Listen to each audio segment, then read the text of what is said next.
se inaugura el Teatro Español. En 1902. 1902, lo que se llamó en su momento el Teatro de la Sociedad Española de Socorros Mutuos. Debemos recordar que aquel Durazno tenía dos exponentes muy importantes, que era la colectividad italiana y la colectividad española. No olvidemos que en 1892, unos años antes, se inauguró el famoso monumento en la Plaza Independencia, monumento al navegante. ¿Al navegante quién? A Cristóbal Colón. 1892, 10 años después, se inaugura el Teatro Español. Y en 1903, un año después, se inauguran 3 monumentos, yo diría hitos históricos de nuestra ciudad. Dijimos, el puente sumergible que vamos a hablar ahora, nos vamos a explayar un poquito más, ingeniero Federico Capurro. La construcción, y perdón la interrupción, fue muy particular, sí, claro, de manera por supuesto. muy particular, ¿no? Que cabe destacar. Exactamente. Pero también conjuntamente con la inauguración del puente sumergible de madera, se inaugura el edificio de la escuela número 1 en la Plaza Independencia. Y también se inaugura el edificio de la Junta Económica Administrativa. ¿Qué es eso? La actual Intendencia Departamental. En la calle 18 en la calle Herrera y Artigas, antes se llamaba Junta Económica Administrativa, porque estábamos con la Constitución de 1830. Todavía reza en ese edificio, arriba, sobre las puertas principales, ese título. Entonces, 1902 se inaugura el Teatro Español, 1903 se inauguran 3 obras importantes: el Puente Viejo, Puente de Madera, Capurro, la Escuela 1 y el edificio de la Intendencia. ¿Y cómo surgían estas grandes obras? ¿Tú te acuerdas que cuando hablamos del monumento al navegante, el monumento que todo el mundo lo conoce como el monumento a Colón? Claro. Sí. La Plaza Independencia fue a raíz de una colecta popular de los vecinos. Bueno, el puente Capurro también fue a través de una colecta. Y ahí tuvo gran instancia, gran participación un vecino, el doctor Juan Méndez de Marco, que fue quien dio el puntapié inicial. Y se acerca un vecino de la zona, el general Máximo Tajes, uno de los 3 generales del triunvirato militar del Uruguay, que tenía campos acá en la Segunda, del otro lado del río. ¿Y sabe qué hizo Máximo Tajes? Donó las piedras de una manguera, de un corral grande de piedras, para que lo pusieran en la base del puente, que sirviera como base del puente. Y se comenzó a recolectar lo que fue la Comisión Recaudadora de Fondos. Y llegaron a una cifra de 33.833 pesos uruguayos.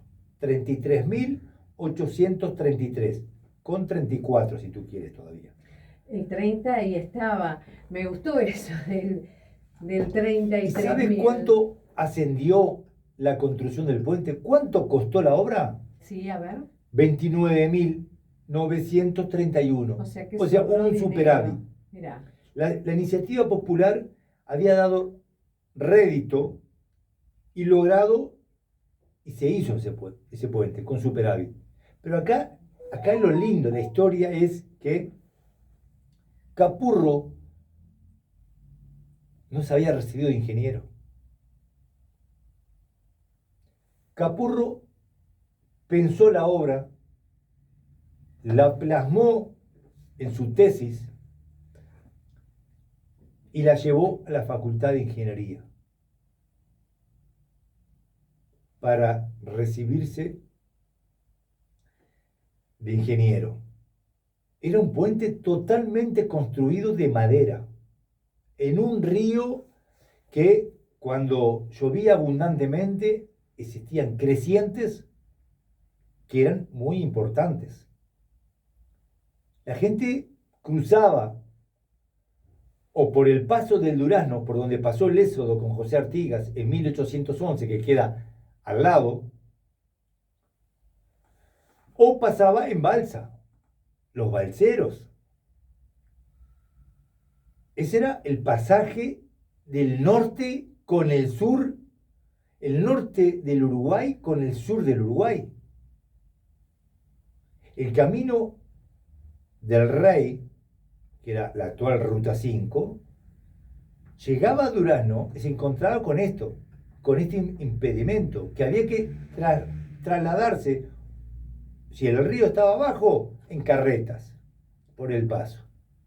Si el río estaba crecido, a través de las balsas. Ajá. Balsas a impulso y tracción humana. No había motor.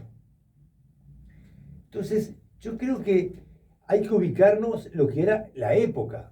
Claro, uno se remonta ahí, precisamente, se cruza en balsa y todo lo que el puente significó en ese momento, ¿no? Claro, entonces Capurro presenta la obra, hace la tesis y la presenta en la facultad.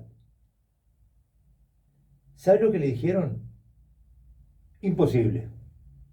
Un puente de tal tamaño en el río Xi, con un cauce abundante, en la primer creciente se lo lleva el agua.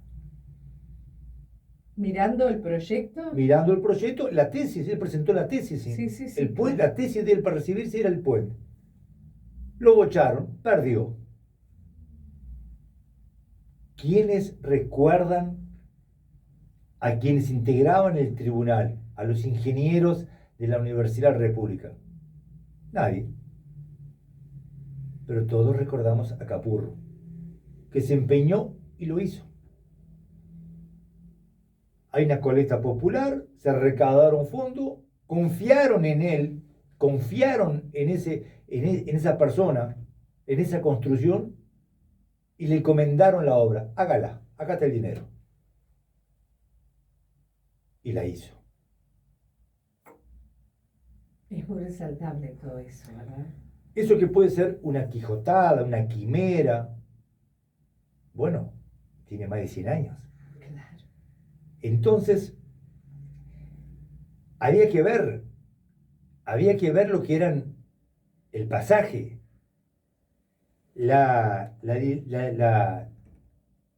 en septiembre de 1903, que fue cuando se inauguró el puente, la dirigencia de Francisco Aguirre fue el primer vehículo que pasó por ahí.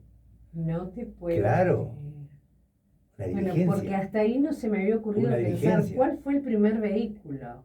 Entonces, el historiador Óscar Padrón Fabre habla reiteradamente de este hecho, que es un hito histórico. Sí. Hay muchas fotografías de Disman Anchieri, de los hermanos Sánchez Galarza, de antaño, de Berruti, del fotógrafo Pelufo, del fotógrafo Montero, que ilustran, y de muchos otros fotógrafos profesionales y aficionados, enamorados de la fotografía, que siempre tú vas a ver que hay una fotografía del puente. De un lado, de otro, con las barandas, desde el río, desde el cauce, con agua, sin agua, siempre está en nuestras pinturas o en nuestras fotografías que resaltan nuestra identidad de la ciudad de Durazno, está el puente. ¿Por qué? Porque es parte, lo sentimos como parte nuestra. Cada madera nuestra es fibra de nuestro cuerpo humano. Entonces, había que esperar la primer creciente. El puente del ferrocarril ya estaba. El puente de hierro del ferrocarril ya estaba. Y llegó el momento que comenzaron las lluvias y comenzó a subir el nivel del río. Y llegó el momento que todos saben y lo recuerdan, que cuando llega a cierto nivel el río, va un funcionario de la intendencia, desata las barandas de hierro y las baja y las pone sobre el puente. Y ahí ya no se permite el tránsito por arriba del puente. Y llegó el río Yi, ese río caudaloso, que es Yi poca agua, pero cuando crece es abundante, es tormentoso. Y lo dejó bajo el agua al río, al creciente, al puente. Lo dejó bajo el agua. Entonces creció la avenida Churchill, la avenida Lama, llegó hasta la Picada el agua. Y Capurro, ¿qué hacía? Iba hasta la Picada, hasta el inicio de la avenida Churchill y Aldama, y le preguntaba a los boteros que estaban ahí, ¿cómo está el río? ¿Desciende? Le decían, todavía no, se mantiene en su cauce crecido. A las 4, 5, 6, 7 horas iba de vuelta y decían, comenzó a bajar el río. A ver si estaba el puente. Comenzó a bajar.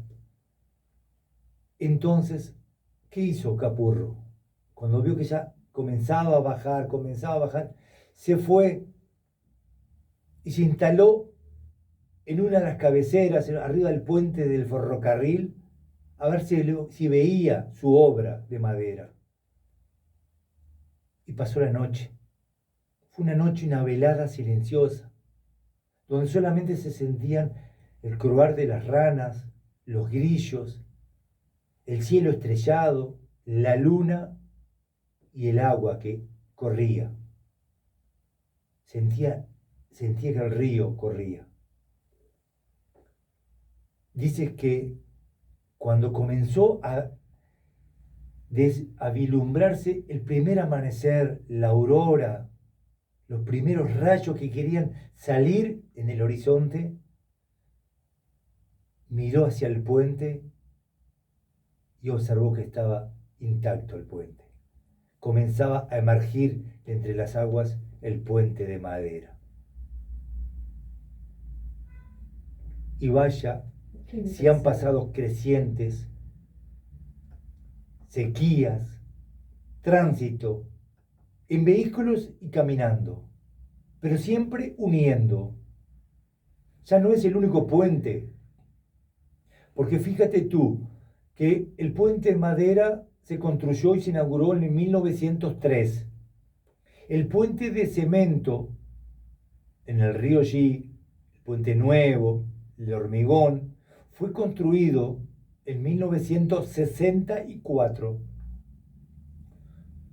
60 años pasaron para que se construyera otro puente.